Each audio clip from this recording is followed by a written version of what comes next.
Salut Robin. Salut. Bon, tu peux nous expliquer un peu le chantier, où on en est, ce qu'on a déjà fait et pourquoi on fait toute cette route? Alors, la route de Villeneuve, c'était une route qui avait deux principaux problèmes. Le premier, c'est qu'il y avait des endroits où l'eau ne s'évacuait pas. Et l'eau, c'est le principal ennemi du TP, puisque ça abîme fortement les routes. D'accord. Et le deuxième problème, c'est qu'elle n'était pas structurée aujourd'hui pour assurer le trafic qu'elle reçoit. D'accord. Donc, ce qu'on a fait, c'est créer un système, un réseau pluvial pour pouvoir assainir du coup la route de Villeneuve et évacuer les eaux. Et ensuite, la renforcer en rabotant la route et en ajoutant 2 couches d'enrobé. D'accord, super. Donc ici, en fait, le déroulement du chantier, on a fait le drain. Ensuite, une fois qu'on a réalisé ce drain pour évacuer les eaux pluviales, on a raboté la chaussée. Donc l'étape du rabotage, elle était assez importante. Parce que d'une part, elle permettait d'ancrer les futures couches d'enrobé. Et d'autre part, elle permettait de donner à la voie une nouvelle forme pour être sûr d'évacuer les eaux en tout point. Donc si tu veux, la route, elle avait un certain profil avant. Et une fois que la raboteuse est passée, nous on l'a retaillée pour lui donner les bonnes pentes et pour pouvoir évacuer les eaux là où on en avait besoin. D'accord.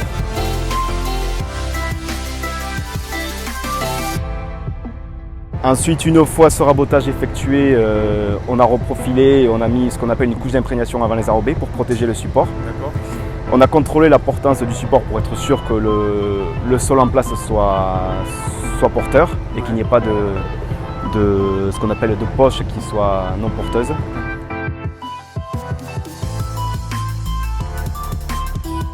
Et ensuite vient la première couche d'enrobé qui est la grave bitume. D'accord. Donc cette première couche elle fait 10 cm d'épaisseur. Et sur ce chantier ça représentait à peu près 700 tonnes. D'accord.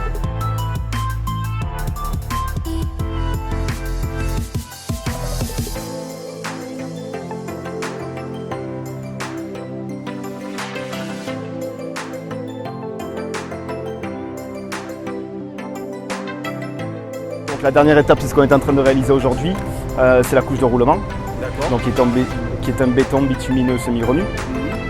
On applique à 6 cm d'épaisseur et elle fait à peu près dans les 450 tonnes. Et le choix de garder les deux finisseurs, bien que ce ne soit pas un gros tonnage pour une journée d'enrobé, c'est pour avoir un joint transversal qui soit tout le temps à chaud. Pareil, pour éviter de faire une bande levée et puis reposer, on garde le joint longitudinal à chaud, ce qui permet un meilleur rendu esthétique déjà et puis surtout de qualité.